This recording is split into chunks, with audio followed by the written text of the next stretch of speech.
You're raising your kids with an education, and your kids go off to a nightclub some night and they never come home. Why? Because kids have been kidnapped at random and mutilated.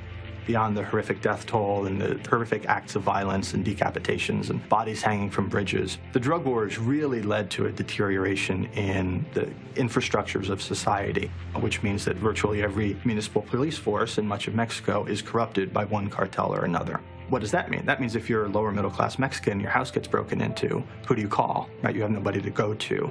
And if you do call the police, well, they're just as likely to tell the cartel, hey, this person's ratting on you, as they are to come and help you and take a report and bring somebody to jail. So if you murder somebody in Mexico, you have less than a 5% chance of ever spending a day in jail for that. And that is almost entirely a product of what the drug war has done to law enforcement, the judiciary, and the correction systems in Mexico. The last thing a Mexican drug trafficking cartel would want would be for drugs to be legalized in the United States, because that would take away their primary source of income. How do you kill a cartel and the street gang organization in drugs? You take their source of nutrition away. Their source of nutrition is money, drug money. You dry them up.